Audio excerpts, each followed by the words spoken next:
Bukan setan yang menyerahkan kita nanti ke tangan antikris, bukan. Bukan nabi palsu yang menyerahkan kita ke antikris, bukan. Bukan iblis yang menyerahkan kita kepada kesusahan besar, bukan. Tapi Tuhan.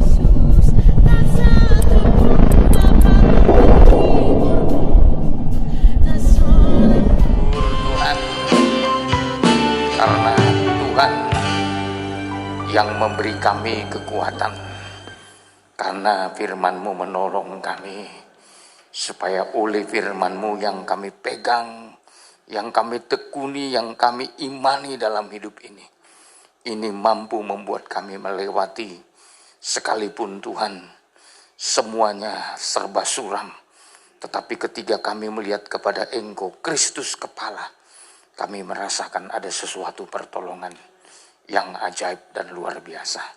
Oleh sebab itu berfirmanlah, urapilah kami, urapilah hamba-Mu secara khusus untuk dijadikan saluran berkat. Dalam nama Yesus Kristus kami bersyukur dan berdoa bersama, kita katakan amin. Silakan duduk Bapak Ibu saudara-saudaraku yang kekasih. Saya mengucapkan selamat hari Minggu bagi kita sekaliannya pada sore hari ini. Shalom, shalom. Kita tentu bersyukur masih terus mendapat perhatian Tuhan lewat anugerah, lewat pembelaan dan pemeliharaan Tuhan sampai sore hari ini. Ya. Tentu seluruh jemaat Tuhan, baik yang muda, yang tua, yang boleh berhimpun di tempat ini semua karena anugerah Tuhan. Ya, sebab kita tahu di tengah-tengah dunia kita ini semakin tidak menentu, saudara. Ya, situasi terus berubah, keadaan terus berubah. Kadangkala menakutkan, mengkhawatirkan, dan lain-lain sebagainya. Andai kata tidak ada firman Tuhan, ya tidak heran Injil Lukas akan digenapi. Orang akan mati ketakutan. Ya, berhubung dengan apa yang terjadi, baik perkara-perkara di langit, di laut, di bumi, ini betul-betul akan menggoncangkan hidup manusia di muka bumi ini. Tapi rasa syukur kita sampai sore hari ini kita masih bisa berjalan di dalam terang Tuhan. Tema besar yang menjadi berkat kita untuk tahun 2022, mari berjalan di dalam terangnya Tuhan. Saudara, ini bukan kebetulan tema ini diberikan kepada kita. Memang situasi dan kondisi dunia kita ini betul-betul membutuhkan terang firman Tuhan sebagai penuntun penolong untuk membawa kita masuk dalam tujuan Tuhan. Andai kata tidak ada terang firman Tuhan, waduh, ya, sampai hari ini baru bulan Februari, saudara ya. Baru bulan kedua dari tahun 2022. Bahkan kita berdoa, sekalipun media banyak ya artikel-artikel, ramalan-ramalan, ya prediksi-prediksi yang mengingatkan dunia bahwa tahun ke depan akan terjadi krisis dunia secara global. Jadi efek dari apa yang terjadi selama ini akan masuk ke dalam puncaknya. Ya, masuk dalam puncaknya. Oleh sebab itu saya mengajak gereja Tuhan tidak boleh lengah dalam perjalanan akhir ini. Ya, kalau saudara dan saya mau keluar sebagai pemenang, ya, kita harus terus menerus memperhatikan firman Tuhan. Berjalan dalam terang Tuhan, saya sudah terangkan dalam kebaktian yang lalu, kita harus terikat kepada Roh Kudus. Yang kedua, kita harus terikat kepada firman Tuhan, kepada pengajaran yang murni. Ya. Dan selanjutnya saudaraku, kita tidak boleh menerima firman yang bercampur. Ya. Harus 100% murni. Ya. Oleh sebab itu Alkitab mengajar kita untuk kita masuk ke tempat yang sudah dijanjikan Tuhan.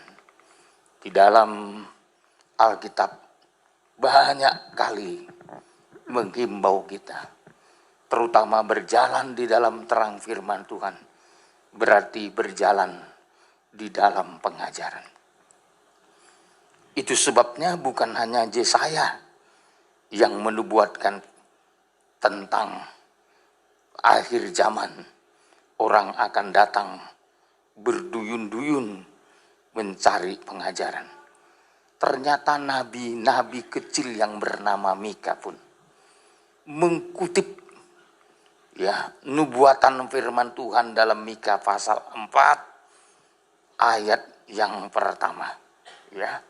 Perikopnya apa coba Pak? Mika. Sion sebagai pusat kerajaan damai. Ya. Jadi Alkitab menunjukkan pusat kerajaan damai. Ini tujuan akhir kita. Ya. Masuk ke pusat kerajaan damai. Ya. Berjalan di dalam terang firman Tuhan, sebenarnya arah perjalanan kita adalah masuk ke pusat kerajaan damai. Semua yang perjalanannya bukan ke Sion, ke pusat kerajaan damai itu akan goncang. Ya. Semua perjalanan di luar perjalanan menuju Sion, itu semua akan goncang.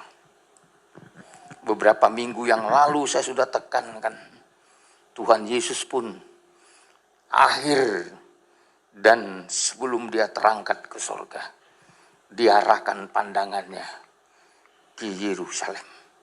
Ya, karena arah pandangannya ke Yerusalem, maka orang-orang Samaria begitu menolak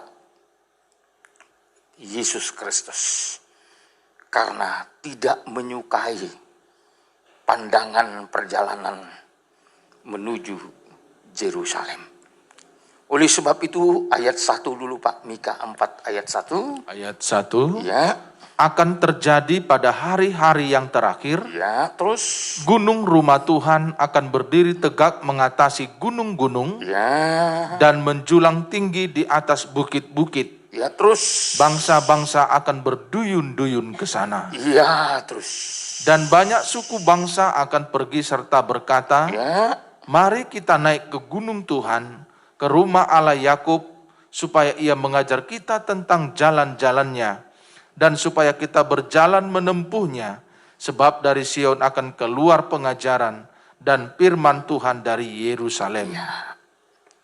Jadi kalau kitab Mika pasal 4 juga menekankan hari-hari terakhir. Ya. Bahwa orang atau bangsa-bangsa berduyun-duyun ke sana untuk mencari pengajaran. Ya. Tapi bedanya dengan kitab Yesaya, kalau Yesaya pasal 2 berduyun-duyun cari pengajaran sama dengan dengan Mika pasal 4. Tapi di Yesaya penekanannya supaya bangsa Israel dapat berbuah, ya, dapat berbuah. Oleh sebab itu setelah masuk dalam kegerakan terang pengajaran dalam Yesaya pasal 2, di sana ditekankan alat-alat untuk dipakai memetik buah, mengelola sebuah tanaman atau ladang supaya dapat menghasilkan buah. Itu di Yesaya pasal 2, ya. Alat-alatnya yang harus dipersiapkan beda dengan alat-alat yang dipersiapkan di dalam kitab Mika. Kalau kitab Mika, saudaraku, di sana akan menempa pedang menjadi apa ini? Coba kebalikannya ini, saudara. Coba sebentar dulu. Yesaya pasal 2, alat pertanian ya, berubah, saudara. Yesaya pasal 2 dulu, ayat yang keempat. Ayat keempat. Ya. Ia akan menjadi hakim antara bangsa-bangsa dan akan menjadi wasit bagi banyak suku bangsa. Maka mereka akan menempah pedang-pedangnya menjadi mata bajak. Ya, terus. Dan tombak-tombaknya menjadi pisau pemangkas. Ya. Terus. Bangsa tidak akan lagi mengangkat pedang terhadap bangsa. Ya. Dan mereka tidak akan lagi belajar perang. Tidak lagi belajar perang, ya. Saat kapan itu tidak belajar perang lagi? Karena fokusnya sudah untuk menghasilkan buah, ya. Ini saudaraku, ada damai terus, ya. Hai kaum keturunan Yakub, mari kita berjalan di dalam terang Tuhan. Iya, mari kita berjalan di dalam terang Tuhan, ya. Kalau di kitab Mika juga menekankan di sana bahwa pedang-pedang menjadi mata bajak, tombak-tombak menjadi pisau pemangkas. Bangsa tidak akan lagi mengangkat pedang terhadap bangsa, dan mereka tidak akan lagi belajar perang sama bobotnya. Tetapi mereka masing-masing akan duduk di bawah pohon anggurnya, di bawah pohon arahnya, dengan tidak ada lagi yang mengejutkan. Sebab mulut Tuhan semesta alam mengatakan, biarpun segala bangsa berjalan masing-masing demi nama Allahnya, tetapi kita akan berjalan demi nama Tuhan kita untuk selama-lamanya. Intinya, berjalan di dalam terang firman Tuhan, berjalan dalam terang pengajaran yang Tuhan cari adalah buah. Yang Tuhan cari hasil dari tanam-tanaman, maka alat-alatnya pun berubah. Dari alat-alat perang berubah menjadi alat-alat pertanian. Ya. Inilah kehidupan orang yang berjalan di dalam terang Tuhan. Kalau selama ini hidupnya perang terus, pengajaran itu membawa damai. Amin. Ya. Pengajaran itu membuat kita menikmati keadilan Tuhan. Tuhan menjadi hakim di antara banyak bangsa, menjadi wasit bagi suku-suku bangsa yang besar sampai ke tempat yang jauh. Saudara, inilah kehidupan orang yang berjalan di dalam terang Tuhan.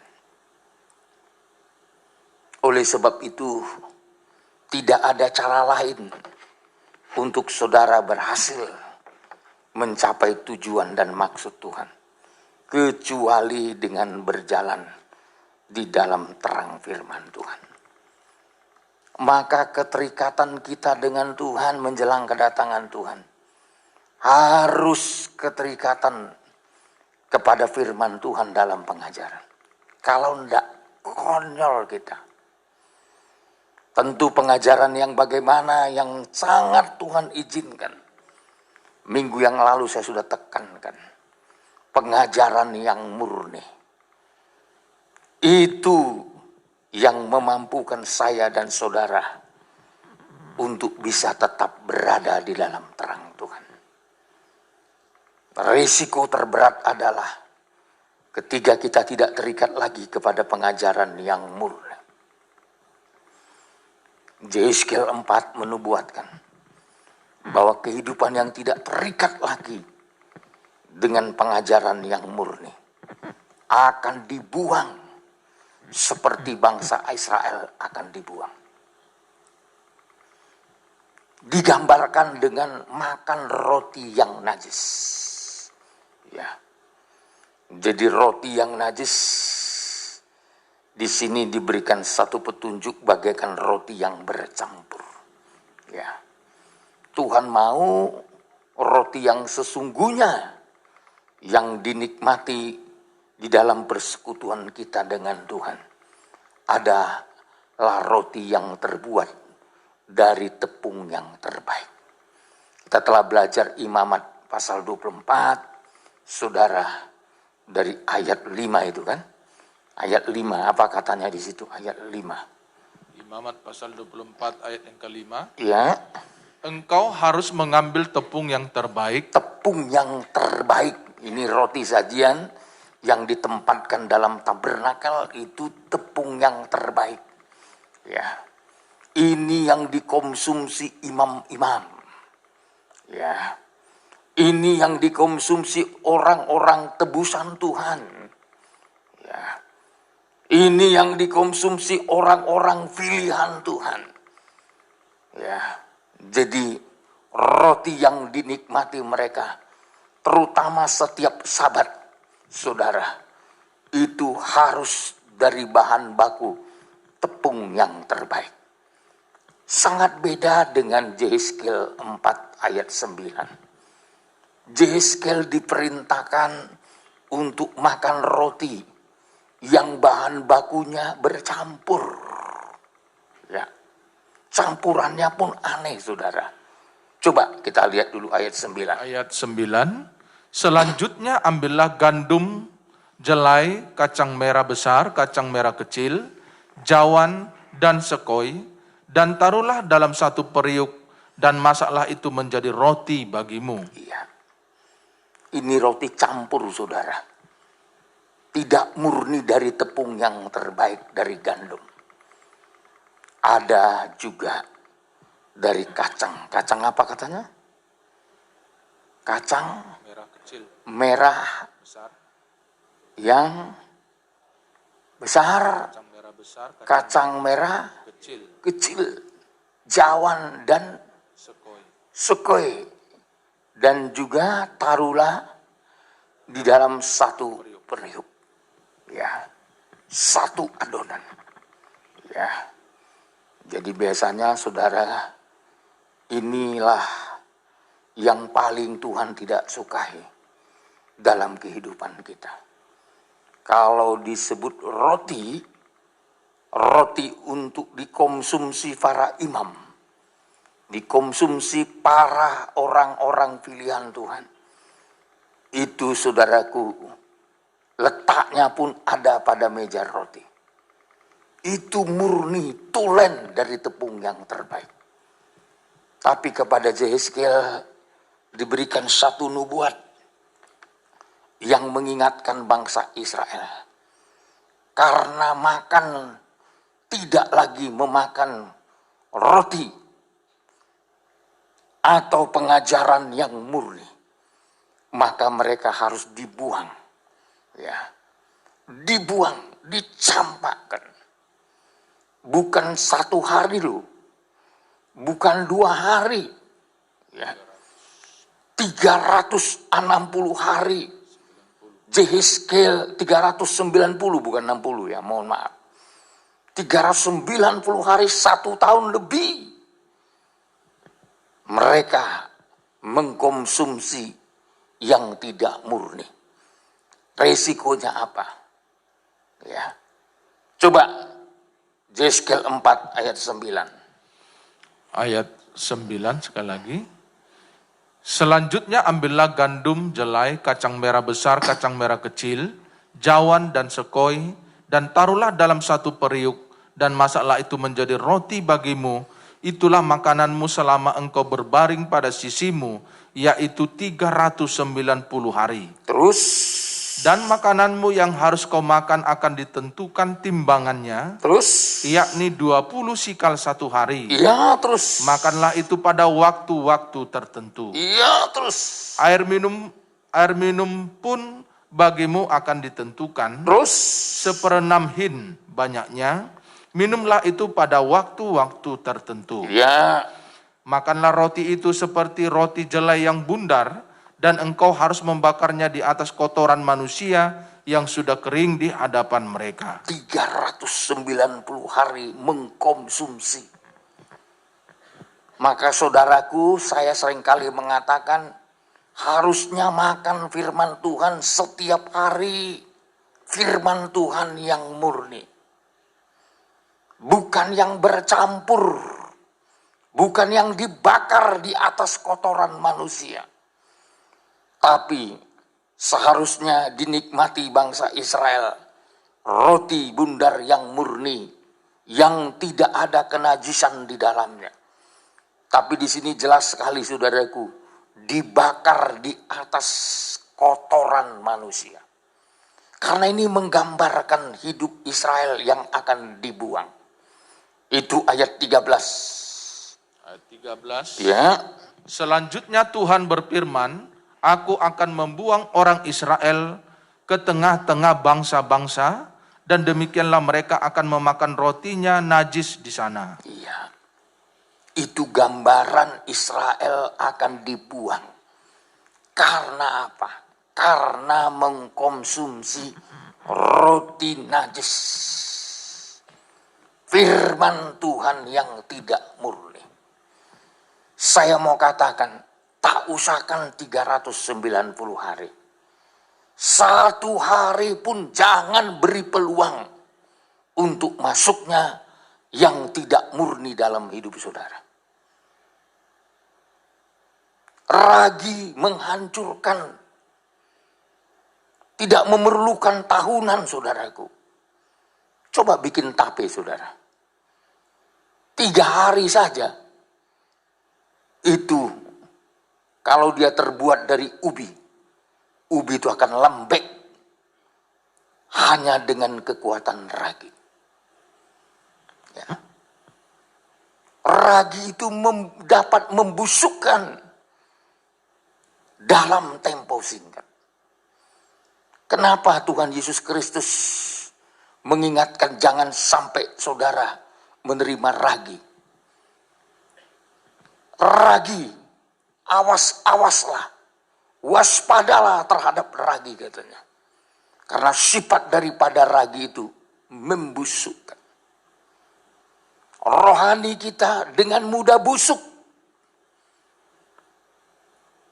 Kalau kita beri kesempatan bagi ragi. Tapi 390 hari, Yeskel diberikan satu gambaran bagaimana mengkonsumsi roti yang najis. Sehingga membuat bangsa Israel harus dibuang. Oleh sebab itu saudaraku, kita nggak mau terbuang. Satu-satunya pergumulan saya dan pergumulan saudara adalah berjalan di dalam terang firman Tuhan. Supaya tidak terbuang. Tempat pembuangan yang pertama bukan neraka, bukan. Antikris. Antikris adalah tempat pembuangan orang-orang yang tidak murni menerima firman Tuhan. Pembuangan yang kedua, pembuangan terakhir, baru api neraka. Campakkanlah. Kita tahu pelajaran tentang orang yang masuk ke pesta, tapi bukan untuk berpesta. Kenapa saya katakan bukan untuk berpesta? Dia masuk, saudaraku, dengan tidak pakaian pesta. Kalau dia mau pesta, pasti pakaiannya juga pakaian pesta. Dalam kitab Matius mengingatkan kita terutama pasal 22 itu. Diperiksalah sama raja yang sedang berpesta itu. Dia temukan ada orang yang masuk tanpa berpakaian pesta. Lalu apa kata raja itu? Saudara, bagaimana kamu boleh masuk ke tempatnya dengan tidak berpakaian pesta? Lalu apa yang terjadi selanjutnya? Orang ini harus dibuang keluar. Ikatlah tangan dan kakinya. Lemparkanlah ke dalam kegelapan yang paling gelap. Di sanalah ratap dan kertak gigi. Dalam cerita itu disimpulkan banyak orang yang terpanggil, sedikit yang terpilih. Jadi ada juga orang masuk ke pesta bukan mau pesta. Ya. Ingat lu, kalau sekarang ada orang masuk gereja bukan mau ke sorga. Kalau dia mau ke sorga, dia harus siapkan dirinya memenuhi syarat untuk masuk sorga. Maka digambarkan di Matius pasal 22 ayat 14 itu begitu ya. Mari kita lihat dulu. Ayat 14. Ya. Sebab banyak yang dipanggil, Banyak yang dipanggil terus. tetapi sedikit yang dipilih. Iya. Terus banyak orang yang dipanggil, sedikit yang Dipilih. dipilih. Jadi artinya saudaraku, ya, dia masuk ke pesta, tapi bukan untuk berpesta. Kalau sekarang jadi orang Kristen bukan mau cari selamat, bukan mau jadi mempelai, bukan mau siap untuk menyongsong kedatangan Tuhan kali yang kedua, rugi. Kan banyak orang Kristen saudaraku masuk gereja hanya mengharapkan sembako, biar dibantu orang lain, biar dapat belas kasihan, dan segala macam. Saya mau katakan orang pilihan bukan begitu. Orang pilihan harus punya identitas yang benar. Masuk pesta harus benar-benar mau berpesta. Ya. Kalau orang ini mau berpesta, pasti dia pakaian pesta. Tapi dia datang bukan mau berpesta. Padahal dalam pesta. Jangan sampai kita masuk gereja, tapi bukan mau selamat.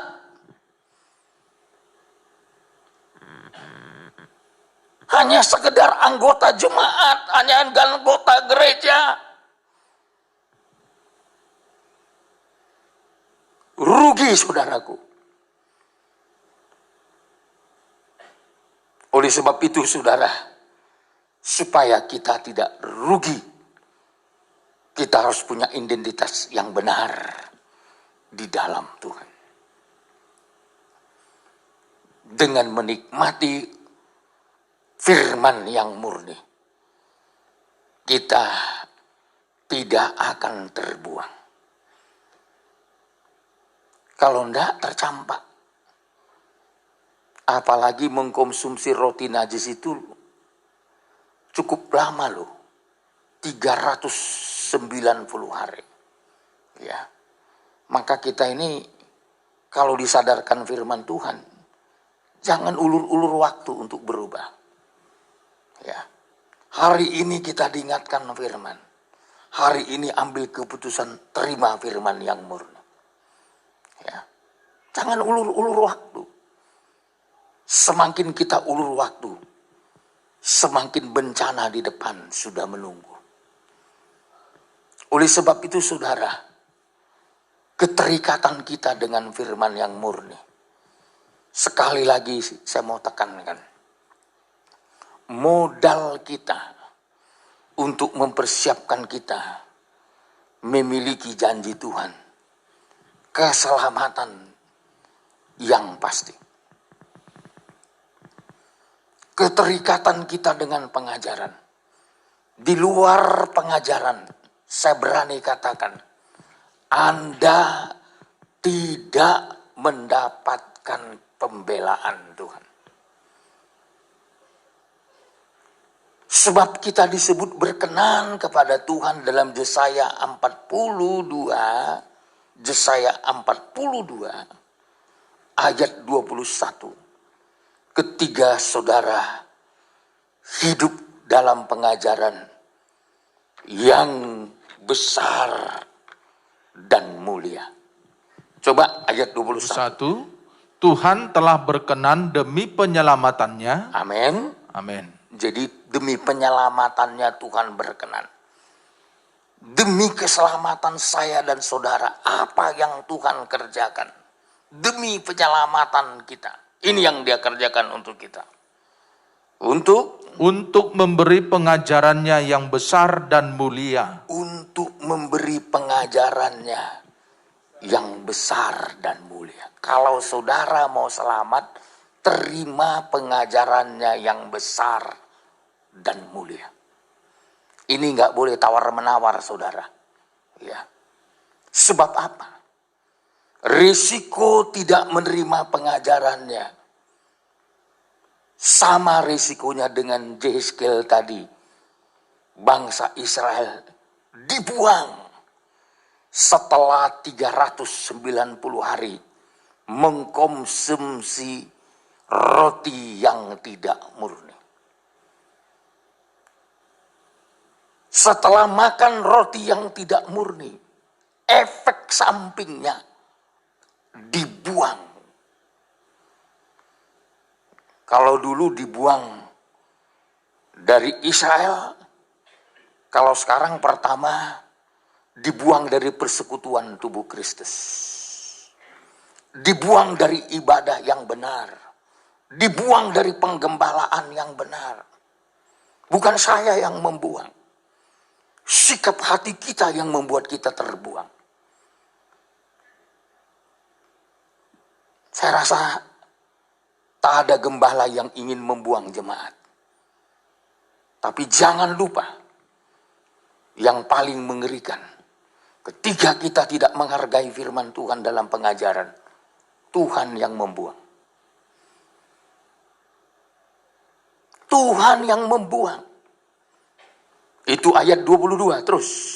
Ayat yang ke-22. Ya. Namun mereka suatu bangsa yang dijarah dan dirampok. Terus. Mereka semua terjebak dalam geronggang-geronggang dan disembunyikan dalam rumah-rumah penjara. Mereka telah menjadi jarahan dan tidak ada yang melepaskan. Iya, terus. Menjadi rampasan dan tidak ada yang berkata, kembalikanlah. Teruskan. Siapakah di antara kamu yang mau memasang telinga kepada hal ini? Yang mau memperhatikan dan mendengarkannya untuk masa yang kemudian? Terus. Siapakah yang menyerahkan Yakub untuk dirampas? Siapa yang menyerahkan Yakub untuk dirampas, diserahkan kepada tangan musuh?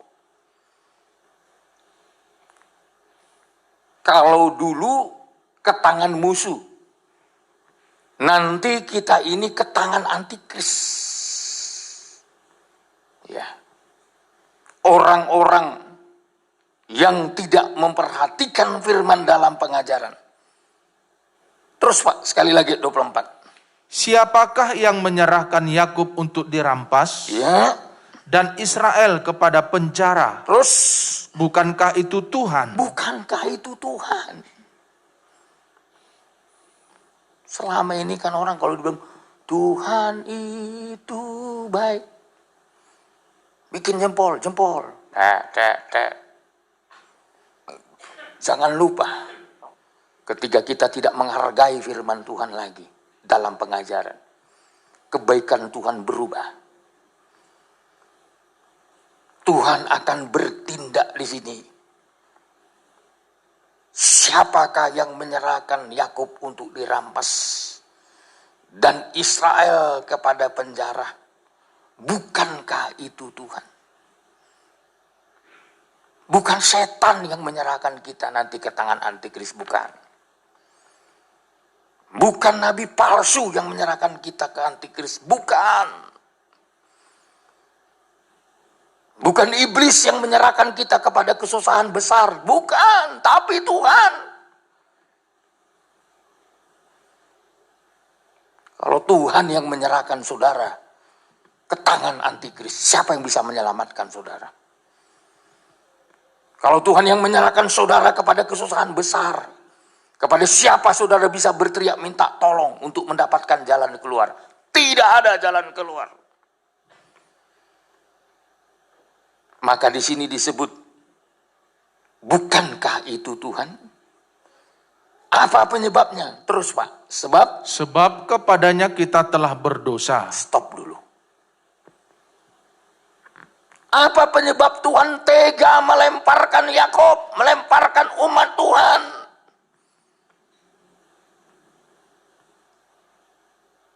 Pertama, karena kepadanya kita berdosa. Yang disebut berdosa di sini adalah kepadanya kita melawan. Melawan firman, melawan kehendak Tuhan. Ini penyebab utama, saudara. Dengan kata lain, tidak mau dengar-dengaran kepada Tuhan. Tidak mau dengar-dengaran kepada apa yang Tuhan inginkan. Terus Pak, apa penyebab yang kedua? Dan orang tidak mau mengikuti jalan yang ditunjukkannya. Penyebab kedua, orang tidak mau mengikuti jalan yang telah ditunjukkannya. Tidak mau berjalan di jalan terang Tuhan. Pertama, berdosa. Melawan.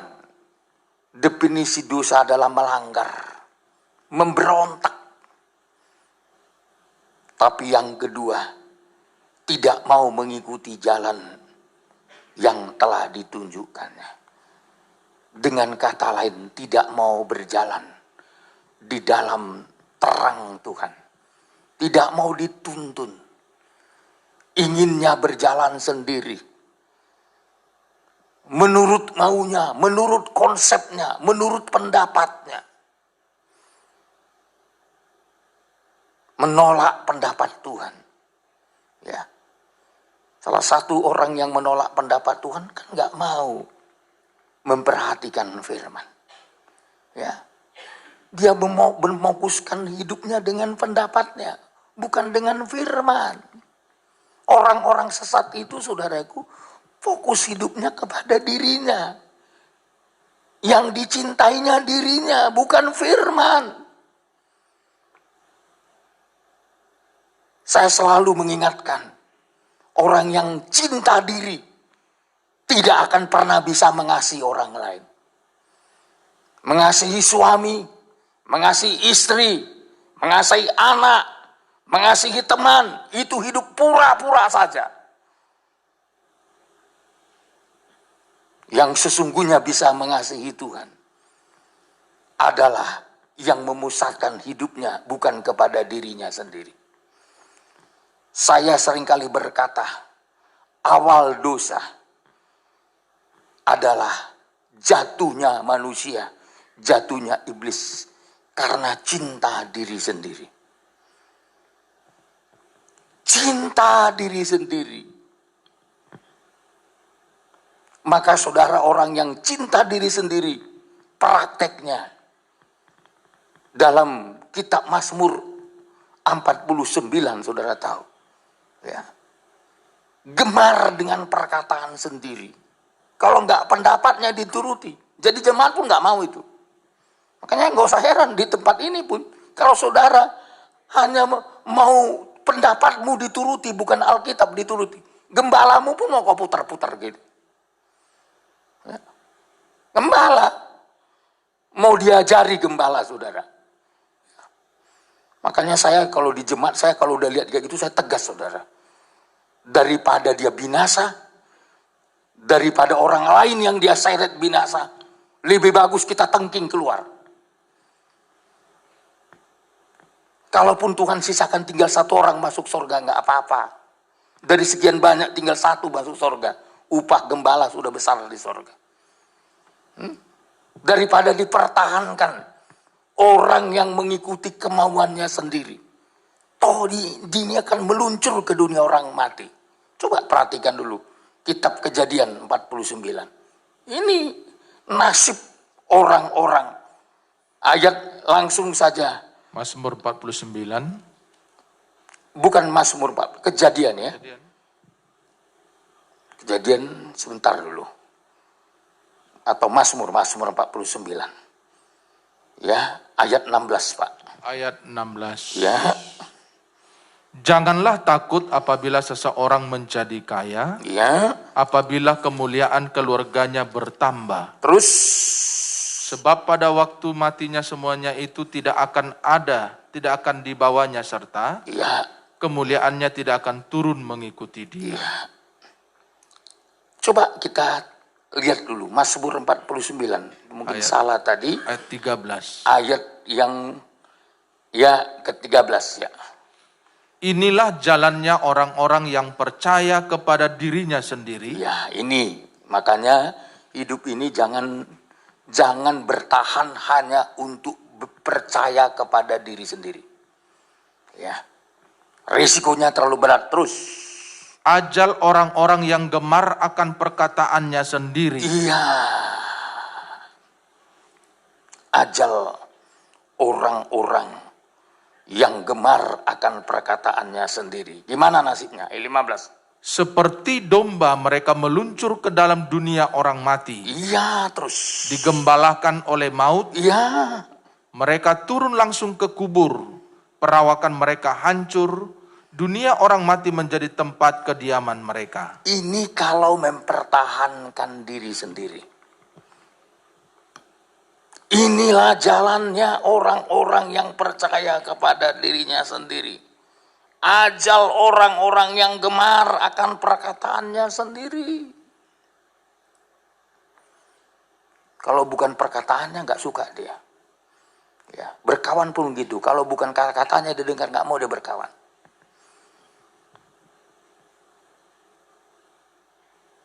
Ini konsep hidup orang yang sangat mengerikan, saudara.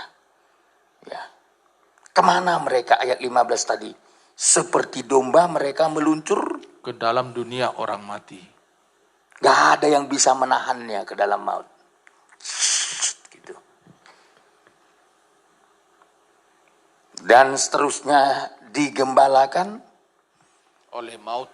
Gak cocok manusia gembalanya. Apalagi pendeta Silitonga gak cocok. Cocoknya yang gembalakan dia setan. Tapi mana ada yang amin. Digembalakan oleh maut. Karena gak bisa digembalakan. Siapapun ditunjuk Tuhan untuk menggembalakannya, membal.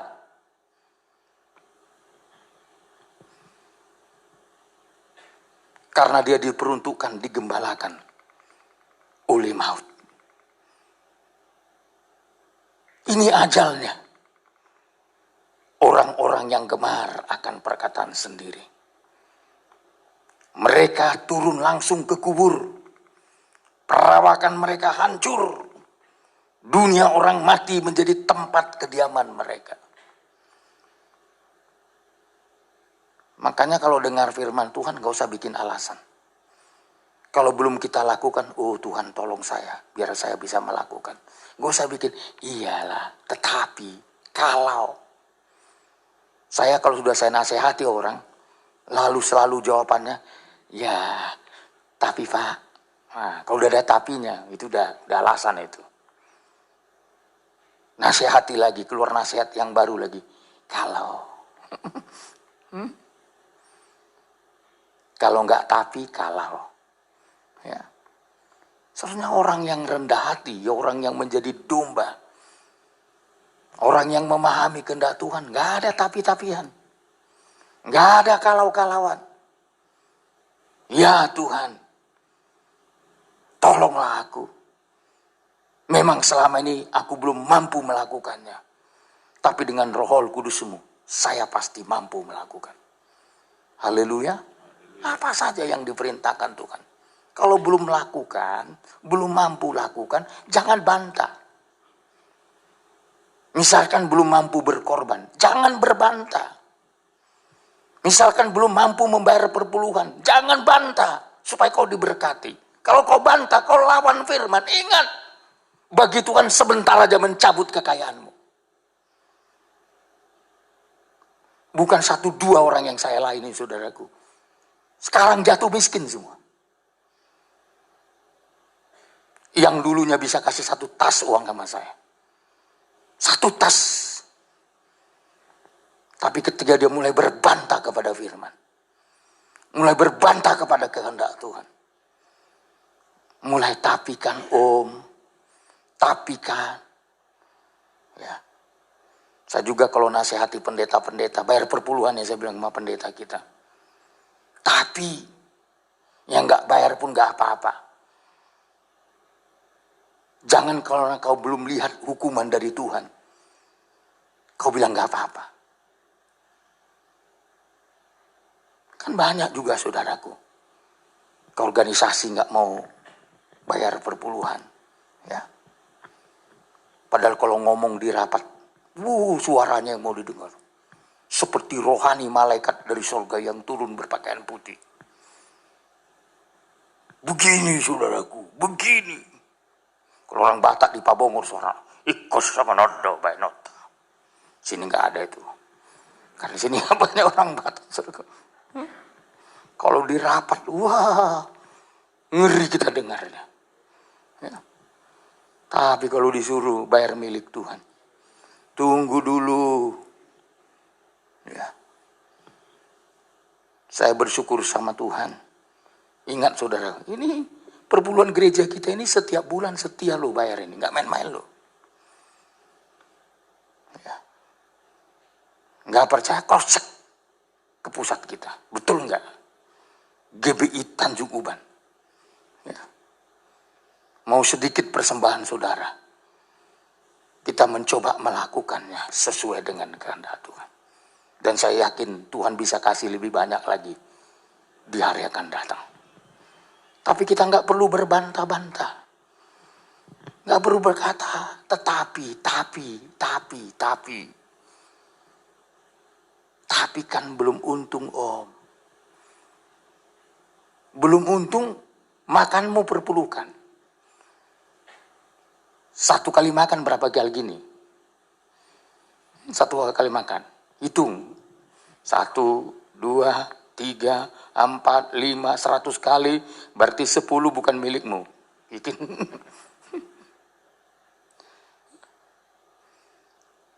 Bukan hanya soal makanan. Materi. Waktu. Tebus waktu. 1 hari, 1 malam berapa jam? Berapa jam engkau pakai untuk tidurmu? Berapa jam untuk kau pakai untuk mencari nafkahmu? Dan lain-lain.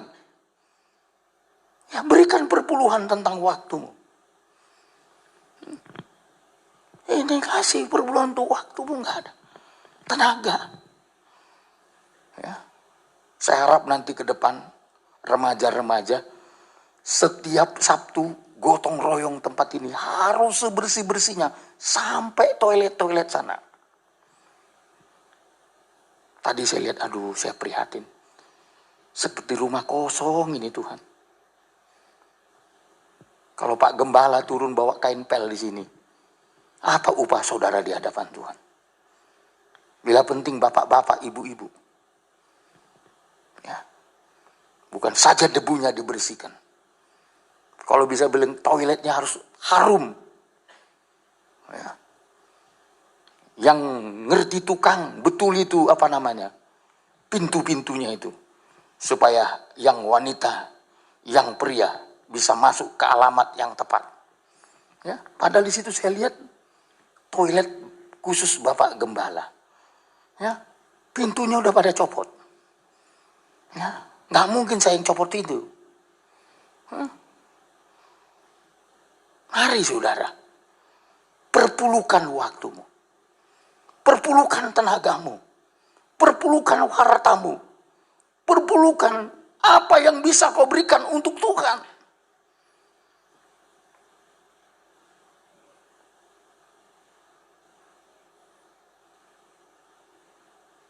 Ini masih kecil gedung kita. Kalau saudara di Bahlu itu 4 lantai saudara. Setiap lantai punya kebutuhan tersendiri. Ya. Siapa yang mengerjakannya? Kalau jemaat tidak mau tahu. Apa harus kita bayar karyawan? Atau harus kita bayar karyawan di sini saudara kehilangan berkat? Kehilangan upahmu. Tapi coba kita lakukan mulai sekarang.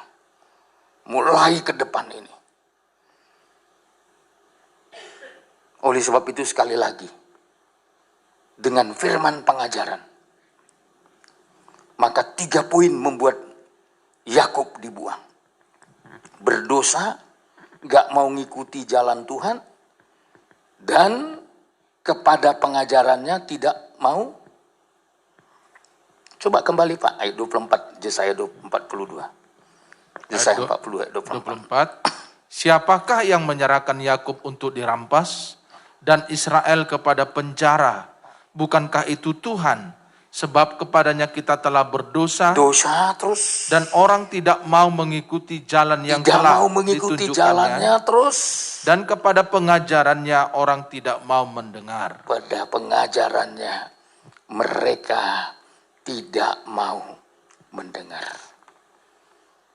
Kemana nasibnya? Ayat 25. Maka ia telah menumpahkan kepadanya kepanasan amarahnya. Ya, terus. Dan peperangan yang hebat. Peperangan yang hebat. Tidak heran saudaraku, seizin Tuhan masuk dalam peperangan yang hebat. Peperangan yang paling hebat sebenarnya bukan perang dunia kedua. Bukan perang dunia ketiga, perang dalam nikah.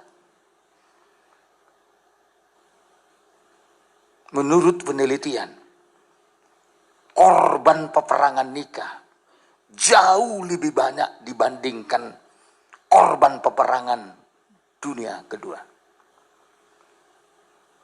Lihat, kalau nikah-nikah mengalami peperangan, anak hancur. Istri hancur, suami hancur, ekonomi hancur. Lihat aja. Sedikit saja kita salah melangkah dalam nikah. Sebenarnya banyak hal yang korban.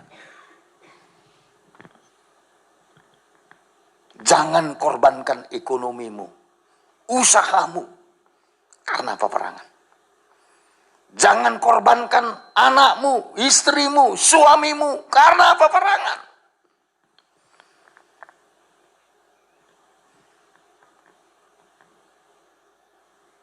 Perang yang hebat.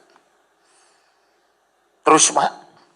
Yang menghanguskan dia dari sekeliling. Terus. Tetapi ia tidak menginsafinya. Udah hangus pun tidak insaf, tidak bertobat terus. Dan yang membakar dia, tetapi ia tidak memperhatikannya. Puncaknya dibakar. Dulu kalau Pak Joni bersaksi kan mulutnya besar kali bilang dibakar. Dalam hatiku, kenapa nggak dilembutkan Pak Joni sedikit? Dibakar. Kalau orang kita Jawa bilang dibakar begini saudaraku. Mas, dibakar. Kalau orang Batak, dibakar. Memang harus kayak gitu, saudara. Apa-apa penyebabnya? Berdosa. Tidak mau berjalan dalam terang Tuhan. Dan yang ketiga, saudara tidak mau mendengar pengajarannya. Gak mau dengar pengajaran aja udah risiko. Belum melakukan. Gak mau dengar aja. Sudah ada risiko berat dalam hidup ini. Tahu di Tanjung Uban ini ada pengajaran. Anda tidak datang. Ada risikonya. Dia bilang, gereja itu gereja pengajaran. Iya. Saya sering kan ketemu orang. Gereja Bapak itu Alfa Omega. Iya. Kenapa nggak datang? Iyalah Pak. Kalau orang Batak dibikin pangalesem. Tahu pangalesem? Udah tahu. Udah ada kesempatan. Tapi tidak mau dengar. Gak mau dengar aja ada hukumannya. Apalagi gak mau melakukan. Ya. Ini kesempatan, saudara. Ya. Saya tidak tahu berapa lama lagi Tuhan kasih kesempatan. Kalau COVID ini terus bermutasi. Dari COVID-19 naik. Ya, dulu dari flu burung itu. Gitu ya, Mak Benina. Dulu pertama flu burung, tapi nggak populer, saudara. SARS. Yang paling populer ini COVID-19. Berubah terus, bermutasi menjadi Delta. Delta menakutkan, saudara. Sekarang masuk Omikron. Kita nggak tahu apa lagi besok. Takut saya sampai kita punah. Tak berhenti-hentinya Tuhan izinkan musibah. Sampai tiba akhirnya Tuhan memanggil kita. Tapi mari saudara, lewat firman Tuhan, berjalan dalam terang Tuhan. Tuhan mau tolong kita. Haleluya. Haleluya. Dan terima firman Tuhan, jangan tanggung-tanggung. Tempatkan firman Tuhan itu sampai menancap dalam hatimu. Sampai tertancap. Ya. Dalam kitab Pengkhotbah. Pengkhotbah pasal 12 ayat 11. Ayat 11. Ya. Kata-kata orang berhikmat seperti kusa. Terus. Dan kumpulan-kumpulannya seperti paku-paku yang tertancap. Diberikan oleh satu gembala. Iya. Jadi firman Tuhan yang berbentuk hikmat itu harus bagaikan paku-paku. Paku-paku yang tertancap. Siapa yang memberikannya? Oleh satu gembala. Tugas gembala adalah menancapkan firman. Itu tugas penggembalaan. Sampai firman Tuhan yang diberitakan itu harus tertancap di hati jemaat.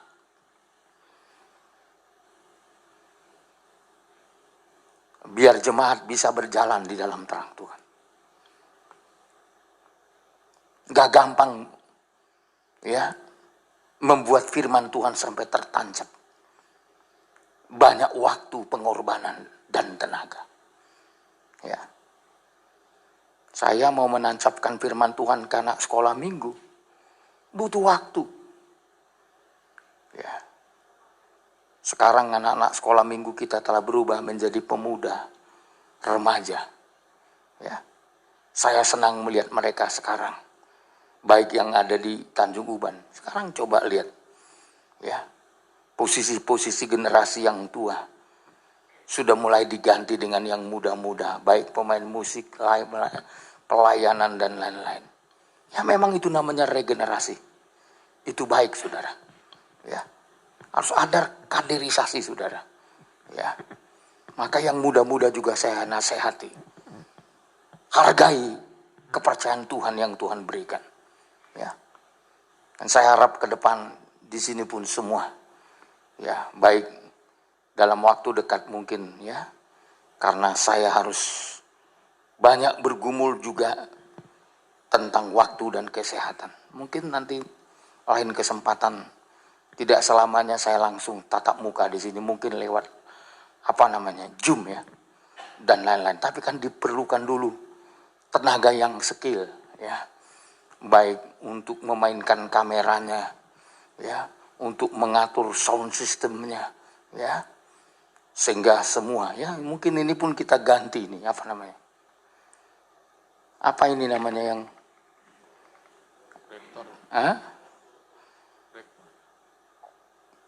kalau sekarang kan pakai ini ya, kan kurang jelas kan, mau jelas, mau nanti jelas semua, seperti Anda nonton TV besar, sebesar-besarnya, ukuran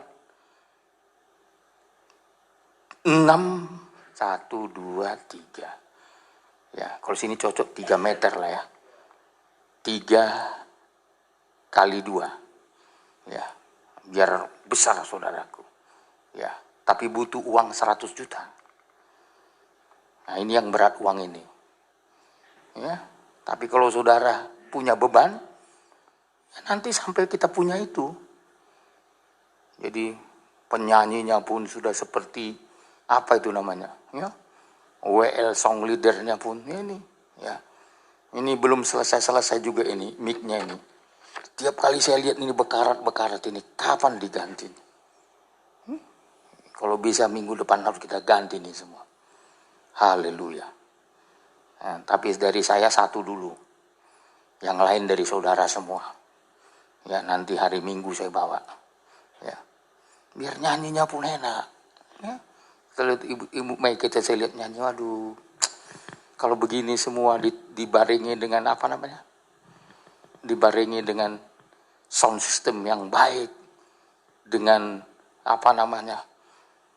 media yang lebih baik, waduh kan ini pasti Tanggang mengerjakan ini juga tentu jadi berkat. Ya, kalau lebih bercahaya saudaraku, lampunya bercahaya, warna-warninya bercahaya, kan orang belum dengar firman aja udah kontak dia. Ya. Ini saudara, kita doakan semua supaya bisa dikerjakan dengan baik. Jadi tugas gembala itu menancapkan firman. Ya. Kalau di dalam gereja tentu gembala sidang, di dalam rumah tangga suami tugasmu menancapkan firman untuk istrimu dan anak-anakmu. Jangan taunya menyalahkan aja. Udah anak jadi bandit, inilah siapa ini? Ini harus kita jelas tugas kita.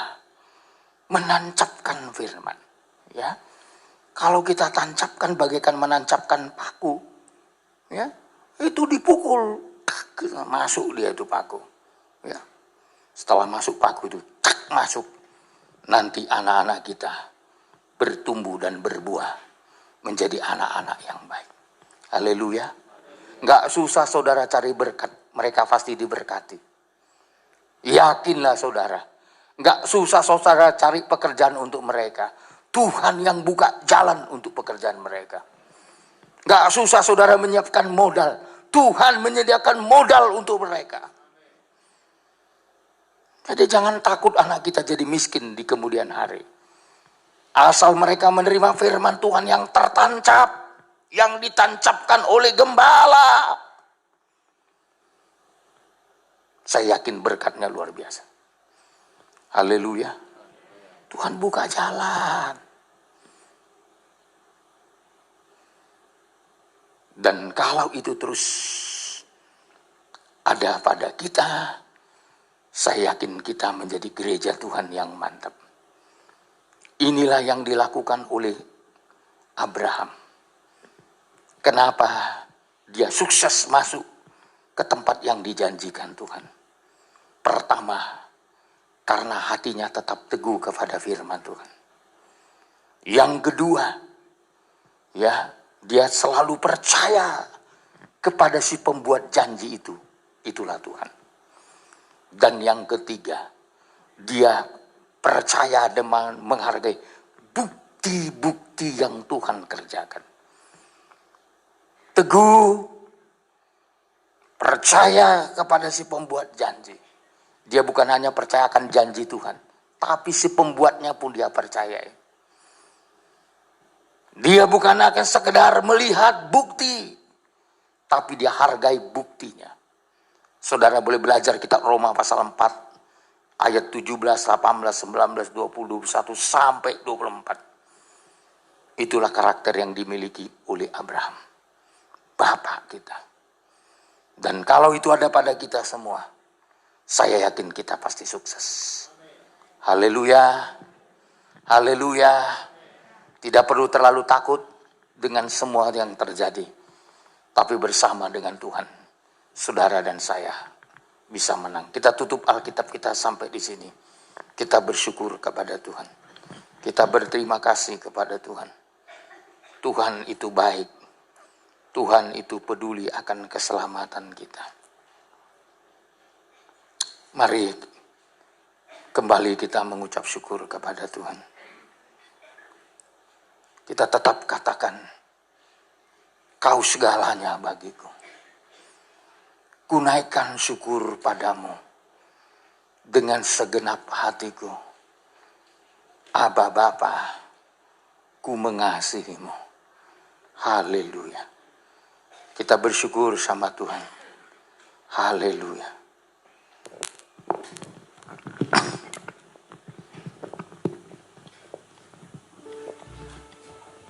Kami bersyukur Tuhan, Kau mengajak kami berjalan di dalam terang firman-Mu.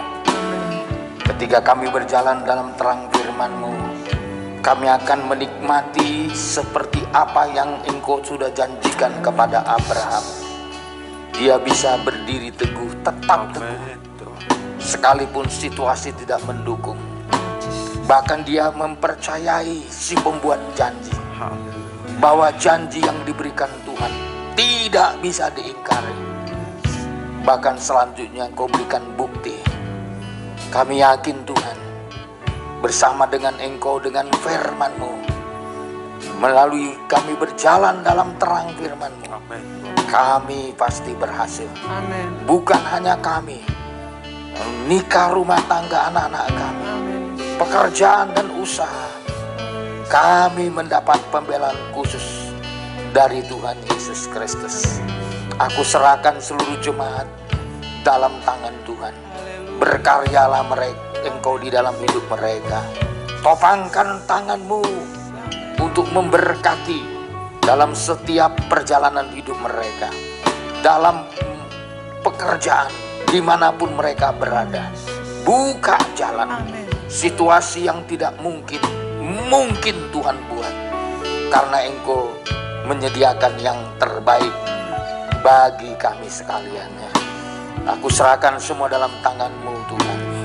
Berkati juga permohonan-permohonan doa dari keluarga Pak Philip, juga anaknya Rudia Chandra Mulyani di Fakultas Kedokteran untuk menjalankan ujian nasional pada Sabtu ini. Kami berdoa, kami rindu dari jemaat, dari anak-anak Tuhan, keluar generasi-generasi yang baru, baik di bidang kedokteran, supaya semakin berkembang Tuhan, ilmu pengetahuan untuk memberi pertolongan kepada masyarakat di bidang kesehatan.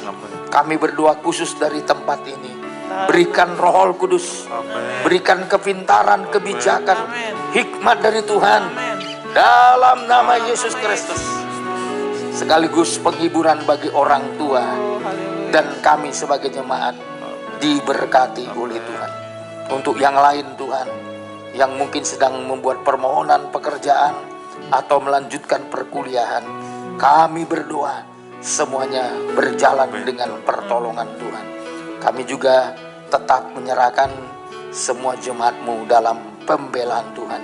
Secara khusus kami berdoa untuk keluarga Pak Nathanael, bahkan juga saudari kami Nelly bersama suaminya, ya, karena kehilangan mertua yang dicintai, dia sudah dipanggil Tuhan. Kami berdoa, sebelumnya hamba-Mu sudah menyerahkannya ke dalam tangan-Mu, namun kami berdoa untuk keluarga yang ditinggalkan, supaya tetap Tuhan hiburkan, supaya tetap Tuhan kuatkan dan teguhkan. Kapanpun pemakamannya, biar campur tangan Tuhan Amin. dinyatakan. Jemaat Tuhan semuanya diberkati oleh Tuhan. Amin. Dan berkatilah persembahan jemaat Tuhan. Apa saja yang mereka berikan kepada Tuhan, Tuhan balaskan berlipat-lipat kali ganda.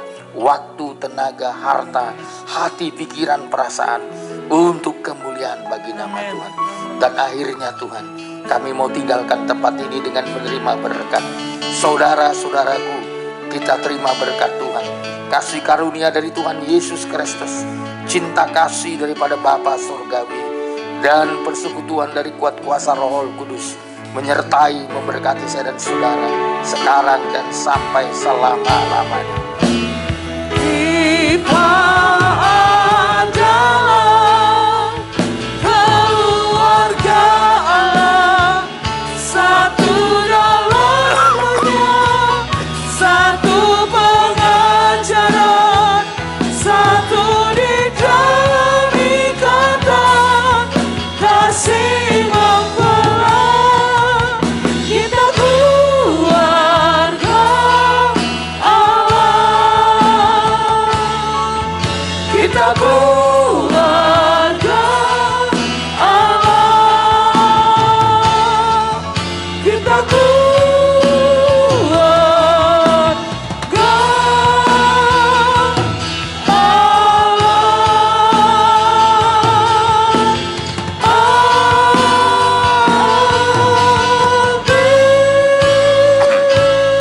Amin. Kita keluarga Allah. Selamat hari Minggu.